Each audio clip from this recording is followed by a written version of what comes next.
Hello guys, આપણી જોડે છે સગનભાઈ. તો સગનભાઈ ક્યાંથી ને આવો છો? રંગપુરથી આવો છો. તો શું તકલીફ હતી તમને? હાથ દુખતો હાથ દુખતો હતો. બીજું કમર દુખતી કમર દુખતી હતી. અહીંયા આપણે કેટલી વાર આવ્યા તમે? 3-4 ત્રણ ચાર વાર આવ્યા. ટૂંકમાં 4 વાર આવ્યા. 4 વારમાં હાવ ક્લિયર થઈ ગયું તમને? જો સગનભાઈને છે ને 4 જ સિટિંગ આપણે કર્યા છે.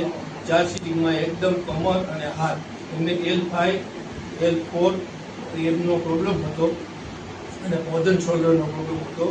બંને પ્રોબ્લેમ સોલ્વ થઈ ગયા છે. તો આપણે દુખાવાને ગુડ બાય કહી દઈએ સગનભાઈ. તો ગુડ બાય.